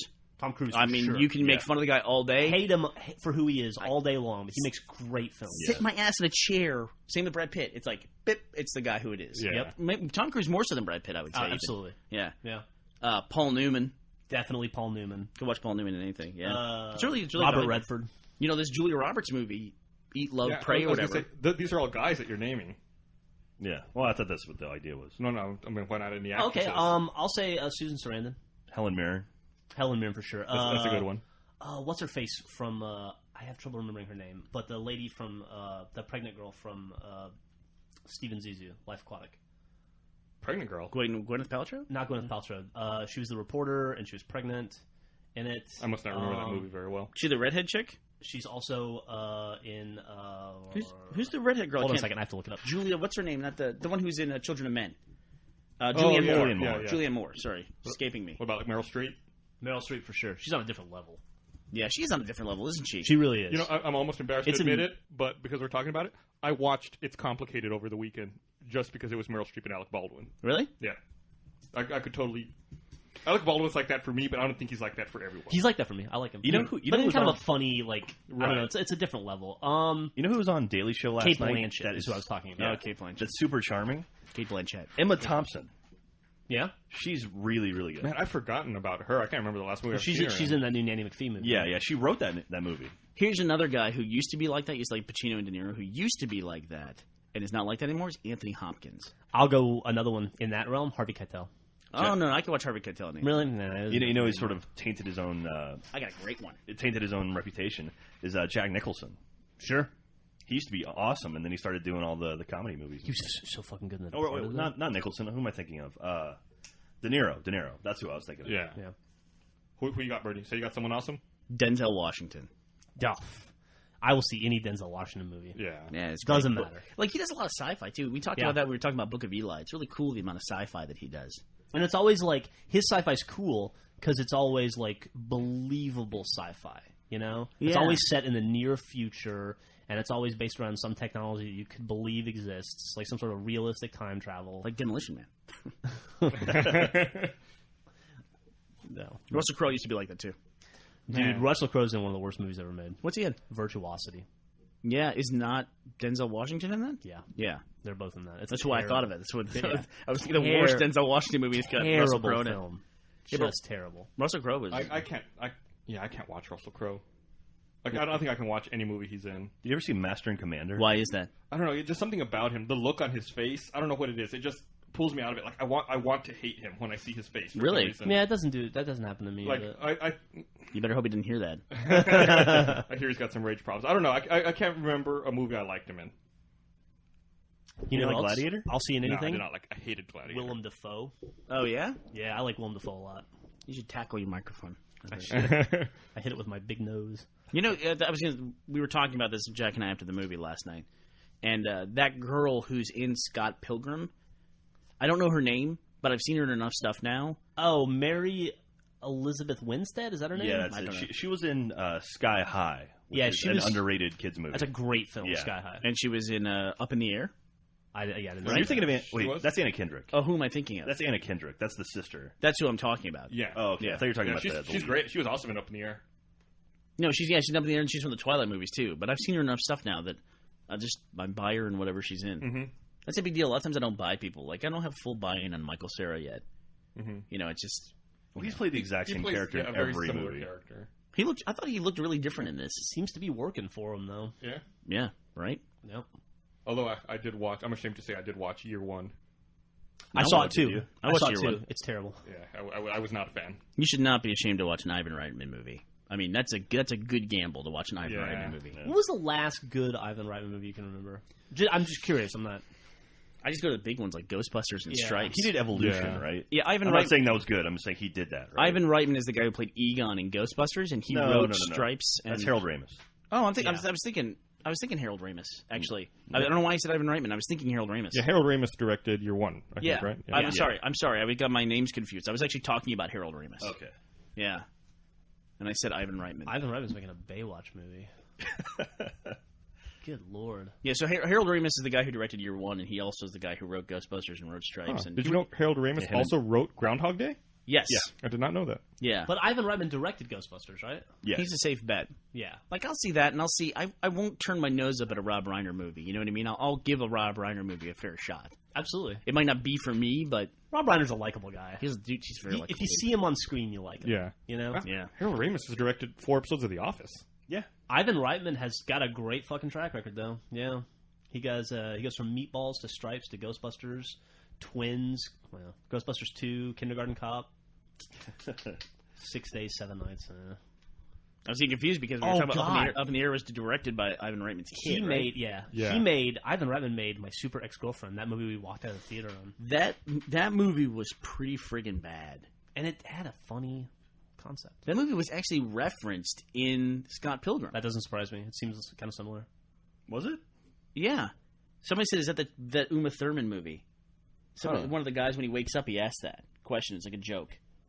Am I crazy? I must have missed that. I might be remembering wrong. Who knows? I mixed up Harold Ramis and Ivan Reitman. Yeah, there's a ton of stuff like that, though, in Scott Pilgrim where it's, easily missable references. So I was using invisible tape the other day, Scotch tape. That's a great way to start a story. Thanks, dude. And I haven't used Scotch tape in a very long time. And I forgot something that's on Scotch tape that bothers the shit out of me. And I'm wondering if this bothers anybody else. I even looked it up online and I saw no references to this. When you're using Scotch tape and you're spooling out big long pieces of Scotch tape, occasionally you will run into like a seam in the Scotch tape. It's just a line on the Scotch tape. Does that bother anybody else? I've never No, noticed it. I've seen the scene before, but it never bothers me. Do you feel like you have to cut the tape there? Do you No, feel like no. that line is there for a reason? You have some complex psychological issues, my friend. It's just this. Like, I don't walk, like, on black tiles or anything like that, but when I see that line on the invisible tape, I feel like I gotta stop. I gotta cut there. You have to wash your hands like 9 times. No. It's something like that. It's like you got to throw that spool away and put a new one on. Or, like, maybe there's, like, it's not structurally sound, that part of the tape. Cause So you can't use it as load-bearing tape? what is that? What is that line? What is it? I assume that it's just part of the manufacturing process. Like, they can't make a long strip. It's just like 2 sections of tape being glued together. You don't know that. You have no idea. I'm guessing. You're asking me. I don't know. I haven't made tape in forever. Yeah, I don't know what it is. I also have never seen it. You've never seen it? No. All right. I've seen it. I will unspool an entire reel of tape so you can see it. I discovered something this weekend. I debated on whether to tell this story or not, but I guess I'll tell it. So I was in the emergency room on Saturday. Do you want 2 microphones? No. I was in the emergency room yesterday. Do you want to tell us why Saturday. you're in the emergency room? Sure. I have a colon problem. Oh, wow. Like Really? you know about it. I just have this silly little colon disease. It's not a big deal. Yeah. It affects me every couple of years. But so I had to admit, It's called light bulb up the ass. Yeah. I had a toy car and a condom. It's called Hey Doc, guess what I fell on? I fell on it again. It's called Please Don't Tell My Wife. Anyway, This is the first time this ever happened to me. I swear to God. Each time I have to go to a different hospital with a different name. Anyway, if you're in the emergency room and you're strapped up to a bunch of wires and there's like, you're stuck in a bed and you can't move and they're nice enough to give you a TV, could they give you a remote control? And if they don't, could they not put it on the movies about people dying in hospitals? Oh, no shit? I was in the hospital for 3.5 hours by myself because my wife had to work. She's painting murals on a school down in South Austin. And I said, hey, I have to go to the emergency room. And she said, yeah, okay, cool. Let me know how that goes. I was like, all right. I'll take myself to the emergency room now. Really? Yeah, well, she's very busy. And and then I admitted myself to the emergency room at 10 a.m. I didn't hear from my wife till 7 p.m. Well, I know who's getting the call from Miss Ramsey this week. She was very busy. I'd like to speak to Griffin, please. To be fair to her. And so anyway, I'm sitting in there, and I'm late. I'm strapped in. I got 1,000 bad things that happened to me in the emergency room. Like the phlebotomist lady not paying attention when she was putting the needle in my arm. She wanted to talk to me about her son's tattoos because I have tattoos. So suddenly I give a shit about her son's tattoos. She sticks me wrong and sends, like, I'm not kidding, like Hostel horror movie style spurts of blood across hit the floor, covered my arm. It was terrible. It was so gross. And then she's like, huh. And then that was her response, was, huh. And then she kind of half-ass cleaned it up, so my arm was, like, dripping in blood for an hour. She should know better about that because men are babies when it comes to that stuff. I've had so many. I don't care. But, yeah. Needles don't bug you? Should. No, well, after you're in the Army, you learn not to care. You get so many shots.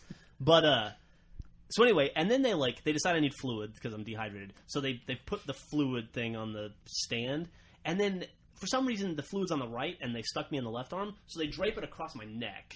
The cable, and it's like taut. So I'm literally trapped.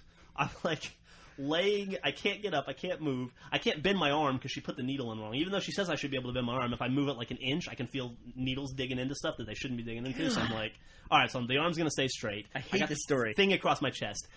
I look up to the TV and I'm like, oh god, thank god there's TV here. They leave me alone because I have to test my blood, so they're gone for 2 hours. And Diary of a Mad Black Woman is on. And I can't change it. And like it's at the part where like this lady's mean husband goes to the hospital and he's in the emergency room and they're doing all these tests and he becomes quadriplegic and I have to watch this guy's recovery. And then finally the movie's over and I go, thank fucking Christ this movie's over. This Queen Latifah movie comes on immediately after called The Last Holiday, where she works at a department store and she's hanging out with LL Cool J and she bumps her head on a cabinet, goes to the doctor to make sure she doesn't have a concussion, finds out she has an incurable brain tumor and she's going to die in 3 weeks. Oh my God. And I have to watch that fucking movie. Did your head start hurting? Yeah, of course. I sympathetic got all the signs. I'm like, can I still move my limbs? Am I getting quadriplegic? Did that wayward needle fucking affect my nerves? No. And so I had to spend like 3 hours on Saturday watching people die in hospitals. God dang! How really? is that? Like, there's got to be some hospital administrator has to go. Maybe it's not a good idea to show the fucking dying people. You think they would have like in-hospital programming, like movies that they... Yeah, like if Patch Adams had come on, I would have killed myself. Yeah, like they don't show movies about planes crashing and terrorists on airplanes. No, right, they don't. Exactly. They remove all that stuff. It's common sense, right? Yeah, what do you think they would have like a sensitive hospital network? God damn, it's fucking terrible. For instance, they now show you can swipe your credit cards on a lot of airlines and watch live news, and sometimes on the news they can't filter what's coming through in the news, and there's information about a plane crashing into a house or something. Or like watching a plane crash while you're on a plane is a weird thing. Remember a couple years ago, the JetBlue jet Yeah. that got its landing gear stuck, that was landing at LAX. There was a big deal. It was all covered on CNN. People on the plane were watching the CNN coverage about their plane being unable to land. Fuck. And they watched the plane landing as they were landing. Oh, wow. Fuck that. Wow. Oh, dude, I got one more thing that happened to me while I was in there. At one point in the emergency room, this machine to the left of me started beeping. It was an alarm. And there was a big red bell going deek, deek, deek, like a digital bell that was like a warning bell. Going deek, deek, deek. And I go, oh, this is great. I have to go to the bathroom anyway. I don't have a way to call the nurses. They'll come in to figure out why this machine is sounding a warning, and then I'll be able to go to the bathroom. That thing went off for 45 minutes in my ear before anybody came in. What do you mean you didn't have a way to call the nurse? There was no, like, button to call the nurses. I looked all around me, and since I couldn't get up, I was fucking trapped. I'm pretty sure, Gus, the thing that he needed is attached to the bed. I couldn't find it. I would think so, but hey, I'm going to take his word for it. I wasn't telling there. you, I can't move my left arm. I got the thing across my chest. So I can't, my range of movement is extremely limited. And but that thing went off for 45 minutes. I thought that when alarms went off, like, nurses came running and doctors and people from like the 5th floor came down. Nope, that thing just went off for fucking ever. Did they look at it and go, that's weird? That's weird. No, That's she exactly looked what at they it. did. No, Gus. like she came in and she goes, she looked at it for a second like this, and then looked at me and said, all right, your test results are fine, you can go. They didn't turn it off. It was still beeping as I was leaving the hospital. So how long were you there altogether? 3.5 hours. Okay. And how long after they told you could go, how long were you sitting there waiting to check out or discharge or whatever? 20 minutes. I always find that's the they longest. They also tried to let me go. Sorry, not to interrupt. You're right, that is the longest part, especially if you have a kid. But they also told me I could go and tried to let me leave with a catheter in my arm. And I had to ask them to remove it.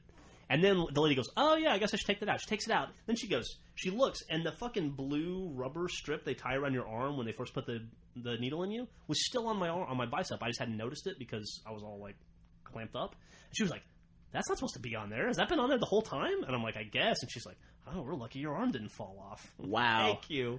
Where was this? Seton Medical Center. Jeez Louise, man. So don't go there. Yeah. You know, I guess nurses, when they come and turn off those alarms, you know, whenever, that's all you ever see in hospital movies or in TV shows, is the machine makes a noise and somebody dies. Yeah, the machine That's makes a what noise. happens. Somebody opens the door too late, a second too late, and somebody's dead. Do you think there's a snooze button on those alarms? God. They're like, I'll come back in 8 minutes. The nurses do act like it because they come in and they're very calm, and I think that lack of panic is supposed to make you feel better, but it just makes you feel like they have no idea what they're doing. Or they're just Or they just super don't care. disinterested. Yeah. Whatever, you know. Like, alarm. the fourth patient that died today. I hate lifting dead bodies. It's the worst. I had a nurse who, there was one time when I didn't realize it, but I was having panic attacks. It was like right after college. Yeah. And I would have these things where like my heart would just start racing, and I didn't know I was having panic attacks. And once I figured out that it was something mental, it just kind of went away on its own. But there was a time when I thought I had like some kind of weird heart condition, which is what made me nervous, which kind of fed my panic attack. Awesome. Basketball players are dying of heart palpitations on pickup games all over the country. Yeah, I hear, but like the high school kid who runs a 440 and drops dead. Yeah, and I'm like that's Reggie me. Miller playing a pickup game between seasons. That's Oh, me. Reggie Lewis. I'm sorry, Reggie Lewis. That's me without the cheerleader girlfriend, essentially. But so I went into the hospital and they gave me like a potassium pill. Like I guess one of the things that helps regulate your heart is potassium. So they gave me some dosage of potassium. And I said, potassium, how can I eat a bunch of bananas? She goes, no, it's a little bit more than just eating a banana. You know, it's not much. We have to be careful with potassium. I said, why is that? She says, because if you take too much, it can stop your heart. As if that's not bad enough. Then Nice. I had just swallowed the thing, and I go, well, how do you know how much is too much? She goes, oh, no, it's regulated doses. She goes, that's the kind of thing, like potassium, the thing you just took. Whenever you hear about a nurse killing a patient, that's what they give them. And she fucking walks out of the room. Right? That's her idea. Thank you. I'll be here all week. You know, like as soon as she turned around, she got that fucking hugest grin. That's probably the best part of her job. She's like, yeah, it's the nurses give them potassium chloride to stop their heart. Oh my god. And I was like, holy shit. So I'm sitting there. And of course, now I'm looking back knowing that I was in there because of panic attack. I'm like, just like the machine's going, you know, my heart's going like 110 while I'm just sitting there, you know, doing nothing. God. I want to go back and punch that lady. Oh man. That's fucking awesome. So is your mom now going to call Griffin, do you think? Because your mom listens to the podcast and your wife did not go to the emergency room with you? My mom, interestingly enough, my mom is in the hospital right now for like a routine thing, not a big deal. But so I don't think she'll be listening. But I called my mom and told her, because I feel like it's my obligation to tell my mother every time I go to the hospital. Yeah. And my mom thought that part was funny. She did? Yeah, she laughed. Your mom works in medicine, doesn't she? Yeah, she works in a hospital. Yeah. I guess she just stopped caring. I guess after a she just while. don't give a shit, yeah. Which is, I guess it's kind of a good thing that they don't care. That's routine to them. Because most of the stuff you see, I mean, when you go to the hospital, 98% of the people have the same thing. You know, I mean, Yeah. it's not like House, you know, where it's like everybody who walks in has a mysterious disease. Yeah. Because they have a mixture of pesticides in their house or something ridiculous like that. It really is just, oh, you have a fever. You know, that's it. Or you have heart disease or cancer. Take these antibiotics that will no longer work in 10 years. How scary is that, dude? 10 years of antibiotics left. Pretty crazy. Is that true? Yeah. They released a study that said we probably have 10 years of effective antibiotics left. Can we create some new antibiotics? Not unless we move into other stuff like gene therapy and things like that and start attacking them on a different level. It's the end of the world. Apparently there's some... No, it's not the end of the world. It's just the end of the cool world where, you know, we could do crazy shit and it didn't hurt us. But, like, they talk about how now, you know, 10 years from now, 15 years from now, when you go to the hospital to have a minor procedure, there's a pretty good chance you could die from an infection. Like if you have your appendix taken out, you got a good shot, you might die. Whereas now they just load you up with antibiotics, like, proactively, which is what's creating part of the problem. Yep. And, you know, you're fine. It's no big deal. Like, there's routine surgeries. There will be no such thing as routine surgery anymore. How old will I be? You'll be old enough to where you'll be wanting surgery. You'll be looking for routine surgery, so fucking load it up now. Get your appendix taken out, get your gallbladder taken out, get your pancreas, just fucking get them all out. I'm going to have a proactive bypass, just for the hell of it. Oh my god. I mean, I'm sure they'll solve it, but they'll solve it in like a 10 to 20 year window. Yeah. You know, I have faith in humanity. They say, I mean, it's not 100% possible. Like, some people say it's going to happen, some people say it's not going to happen, but I think it's going to happen. Well, we're all going to be dead by 2012 anyway, so what's it matter? Oh, good point. Yeah. And plus, I'll be on a spaceship to Jupiter at the end of the month. I don't know if you heard my You feel long-term about the plan. form, yeah. But it's interesting because I've been hearing about this since I was a kid, like that we're overprescribing antibiotics. Right. You know, and There's been no real antibiotic breakthrough, I think, since penicillin.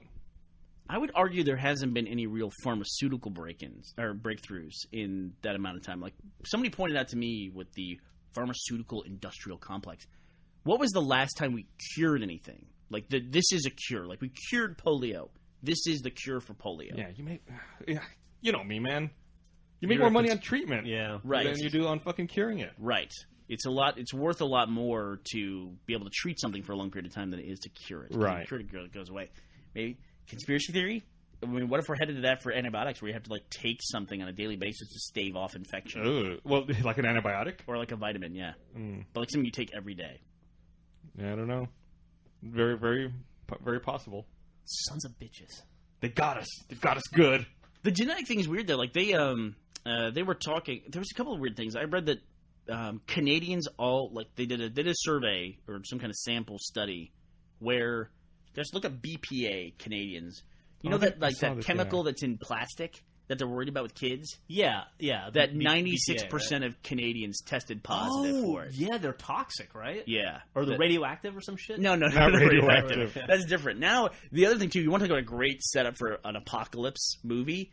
The wildfires in Russia are burning. I read about that. We didn't. Wildfires in Russia are burning the Chernobyl land and sending radioactive smoke into the air. Yeah, it's throwing the radioactive particles in the ground into the air and spreading them. Jack, any comments about that? Did you see the YouTube video? The guy's driving around in that?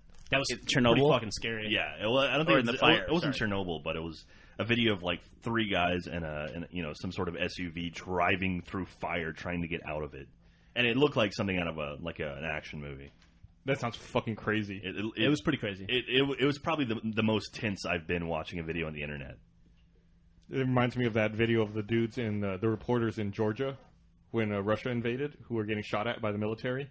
I don't know if I ever saw backing up their SUV, like trying to get the fuck out of there, and like you just see the windshield getting peppered with bullets. Jesus, really? I have to say, some of the worst videos I've ever seen in my life have come out of Russia. Yeah. Just some really just that Russian-Chechen conflict. Yeah, there was some bad stuff. Terrible videos that I'm still scarred about. Yeah, scar you for life kind of stuff. Terrible. Yeah. Those will be in the link dump. No, they will not. They will not be in the link dump. Did you find it, Gus? Yeah, I guess younger Canadians have more BPA in their bodies than parents. It's like 12 to 19 or something. Yeah, 91% of the population has BPA in their urine. People aged 12 to 19 was higher than the national average. And people 40 to 59 and 60 to 79 had lower percentages. Yeah, my wife won't let me microwave anything in plastic because of that. Well, you're not supposed to anyway. Yeah. It says microwave safe. Fucking man, the people here, when we were at Crunch and we had food here and everything, they were microwaving styrofoam plates. Well, Brandon was doing that. I mean, Bernie microwaves his plastic lunch every day. Those noodles I do. Are in a plastic container. I microwave my plastic lunch every day. I have a plastic lunch. You know, I don't even have a microwave at home, so fuck you guys. Really? We had a weird thing with our microwave the other day where it beeped and it said it was the end, and then it went into some kind of weird overdrive mode. Oh, yeah, that was yesterday. We couldn't figure it. It went into overtime? The score was tied? The fan kicked up really loud on the microwave, and the lights kind of dimmed a little bit. Like it was like one last burst of radiation. So it was like Bernie's pasta was going back in time. And now I have superpowers. Nice. But yeah, it's scary, all that BPA. When did that, I feel like that's a recent thing. I never heard about BPA till maybe a year and a half ago. Yep. And now it's like the end of the world that we use plastic all the time. Yep, pretty much. Like the plastic, and it has this BPA, and I was reading about some company too that was, they made a stainless steel water bottle, and it was supposed to be a very big deal that a bunch of people dropped using plastic water bottles to move over to the steel water bottle, and because they were afraid of BPA, and they made all these lists and everything. And then it turned out the company used BPA to wash out the interior of the stainless steel bottle, and they were like, "Yeah, we do that." Wah, wah. Nobody asked, when they were making so much business off of it. Nice. I forget the name of the company, but was it BPA Incorporated? Yeah. QuakeCon was, I guess, last week, and a couple of cool things came out of that. I don't know if I showed you all, but I guess John Carmack did a demo of Rage playing on the iPhone at 60 frames a second. I can't believe it played at 60 frames. It looked really cool. I mean, the graphics on it, and he says it himself, look like Xbox or PS2 quality. But it's crazy to think you can carry something that can output that caliber of graphics in your pocket. Yeah, I wonder.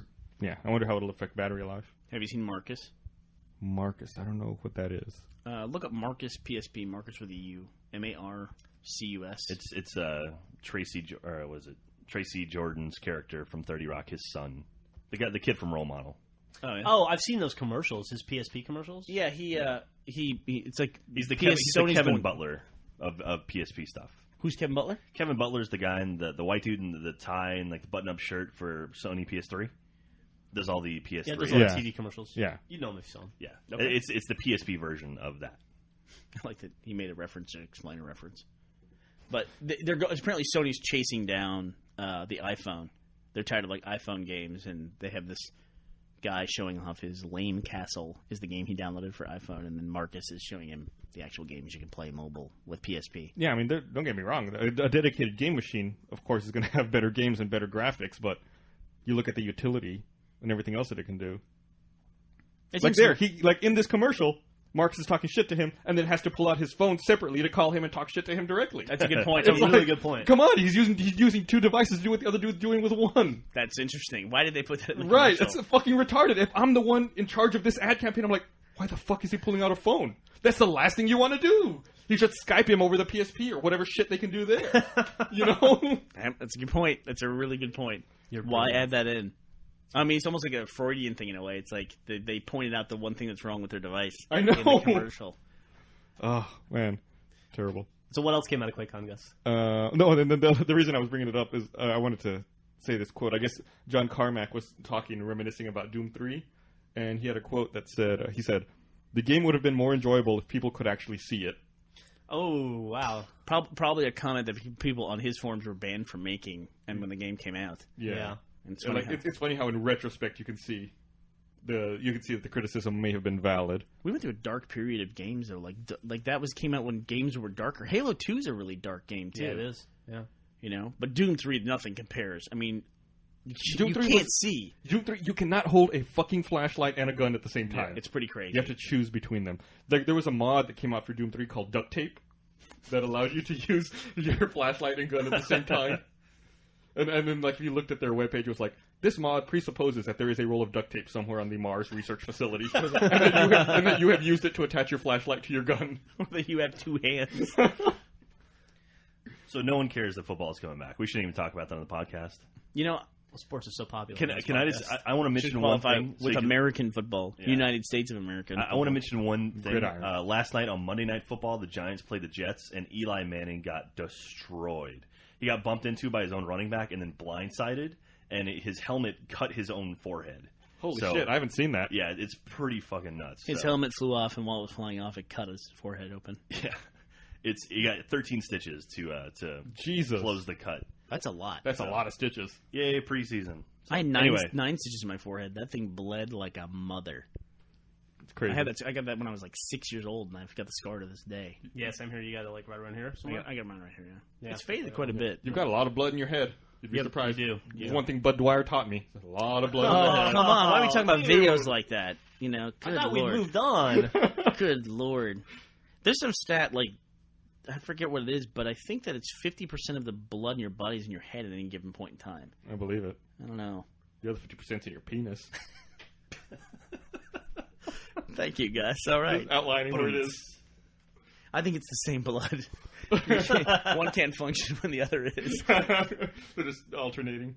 And There's a, I don't know if you heard this. I don't think I've talked to anyone about this yet in the office, but there was a story that came out the other day that someone was convicted and found guilty of running unauthorized World of Warcraft servers. He owes Blizzard $88 million. I saw that. Yeah. I guess the person was charging people subscription to play on his illegal World of Warcraft server, and he had made $3 million doing this. had he really? Yeah, so he was fined. He was ordered to pay the $3 million to Blizzard and then $85 million in damages on top of that. So for a total of $88 million. Well, I mean, essentially what they're doing is like they're just saying your company is going out of business. I mean, that's essentially it. That's You're fucking gone. crazy. And then He's gonna be working a long time to pay that off. They're gonna have to. They're gonna garnish his wages for the next 412 years. I guess the company was Scape Gaming. Allison Reeves.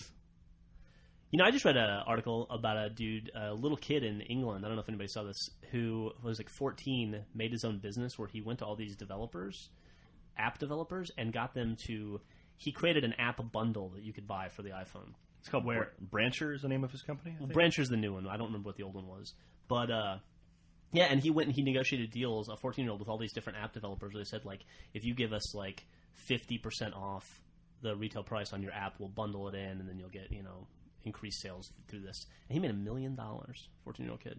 He also had a pretty progressive thing where the bundle had another piece of software in it, and if you sold enough versions of the bundle, it unlocked a new app for everybody. It would unlock an app for everybody, so that people would then they would word of mouth it. They would word of mouth it, yeah. Nice. And he's already purchased another company, and he's got this new thing, Brancher, that's like an ad distribution. His parents work for him. Yeah, and his parents work for him. He's got like 12 full-time employees. Cool, smart guy. It's cool to see those stories, like enterprising 14-year-old that's able to become a millionaire by the time he's got pubic hair. Yeah, yeah. I mean, it is really interesting. They kind of called that out in the article that I read. They're saying among all the articles about kids being, dumber all the time and getting less done, it's like here's a kid doing something. But I think just being savvy. I like the middle of the road kid. Honestly, I like a kid who's just having a good time doing stuff and is just a good kid. You know what I mean? I don't necessarily think he has to make $1 million to be. Fucking buy his own food. Shit, that'd be nice. Buy his own food. Buy you some food. Buy you a steak. Come on. I have such a streak going with employment. I was thinking about that the other day where I got a job when I was 16. I got my first job, like just 15 to 16. I got my first job, and I think I pretty much had a job every day since then, except for like some gaps in college. And then from my junior year in college till now, I've worked pretty much straight. So it's like 20 until now. I've been employed every single day. Yeah. Is this you announcing your resignation? Nope. I'm going to keep the streak alive if I can. You're like Cal Ripken. I got my first job at 15, and I've had a job every day of my life since then, except for the first 3 weeks I lived in Austin before you guys hired me. And you're counting the Army in there, too. And I'm counting the Army. Yeah, I would totally count that. Yeah. But like I would too. I had like a 3-week period where I was trying to find a job in Austin before I got my first job. That was the only time I haven't been employed. What were you doing? What did you quit to move to Austin? I quit. I quit a video store and roadieing for a band and PAing. Okay, I quit those 3 things. Yeah. I was the same way. Was that your View Askew job? Yeah, your PA job. Yeah, I had an 11-month gap between the time I was laid off from the video game job I was at to the time you guys hired me full time.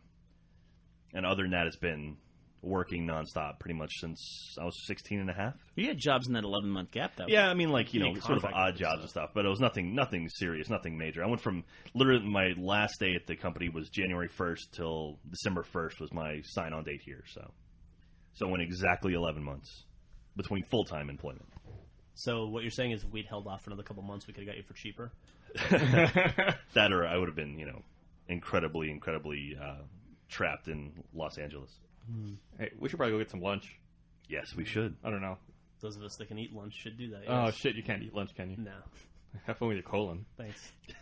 I have a couple of toy Army soldiers you can borrow if you'd like. I'm gonna have some applesauce. Where would you like to go for lunch?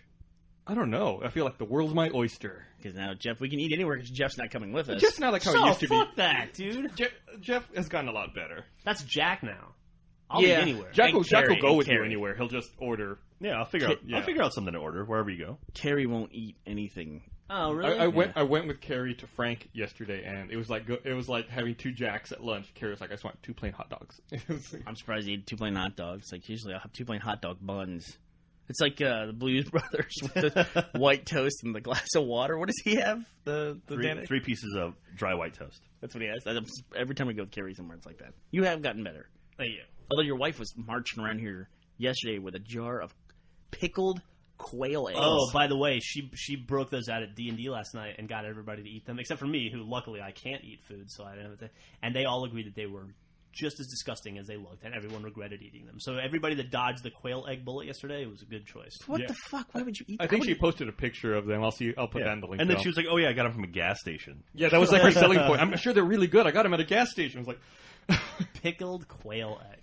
I wouldn't eat a hard-boiled quail egg. She does that shit all the time, dude. I'd eat a hard-boiled quail egg. No, you don't do it. It's this Why big. not? Apparently, it's tiny. It's like the inside of the quail egg is just like the texture is just unbelievably gross. Yeah, would you eat hard-boiled? Would you eat a lizard egg? I mean, no, it's a bird egg. Bird egg. Egg is egg. Birds are connected to lizards now. Hasn't Jurassic Park taught us that? Right? I'm not going to eat fried lizard, you know. It's totally different. I don't see the connection. I would eat just about anything. Like, I would eat any kind of meat. Like, I would eat fried lizard. I'd give it a shot. Why not? I would. If it was socially acceptable, I would eat, like, a cat or a dog. Human flesh? Just try it. You know what I mean? I wouldn't eat somebody's dog I know or anything like that, but... If it was socially acceptable, I'd eat human flesh. Well, let's not start that conversation. You want to talk whole about half that? hour. No, that's a long conversation. We'll have it some other time. God, That's half a podcast. we had a hypothetical thing proposed to us, and basically it was Jeff and me and Gus and Griffin, and there was a question posed, and essentially the way it worked out is that Gus and Griffin are insane deviants. Is essentially the way it worked out. They're bad people. If it was They're socially horrible people. acceptable, They're bad. if it was bad socially people. acceptable to eat people, and the people you're eating agreed to be eaten, like it was their purpose in life, would you do it? I wouldn't eat human meat if it was grown in a petri dish. I wouldn't eat it if it was like my own, like out of my stem cells or whatever, and I wouldn't eat that.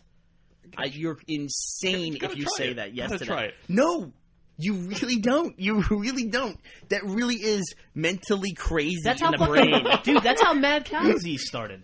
Fucking I wouldn't do it all People the time. I feeding just want cows to fucking It has try nothing it. to do with mad cow disease. It's you just don't. it's do also it. gross though.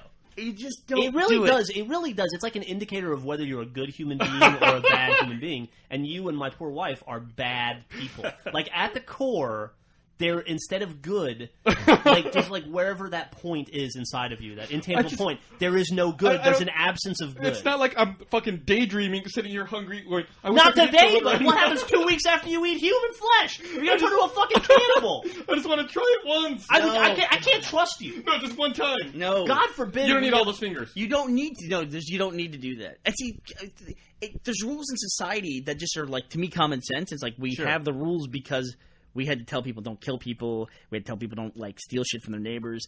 And people didn't need to really be told that. We also knew this is all we agreed to. But no, I guess people need to be told stuff. Yeah. Don't eat people. It's not just we all agree to this and we're all just recognize we agree. It's like, no, you can't eat people. I want to start a country where this is socially acceptable. You're unbelievable. That's unbelievable to me. What if the only thing you could eat was dicks? You they're don't really even need good. to keep qualifying with disease or Yeah, body no, parts you're right. or whatever. You know, it's just You've got a black heart. Maybe I do. You do. It's a black, hungry heart. no. I'm not going to lunch with you now. I don't trust you. You might bite me. All right. Well, I guess that's about it. I can be patient zero. What would a Gus apocalypse be like? Very angry. Bunch of angry tech dudes running around the streets.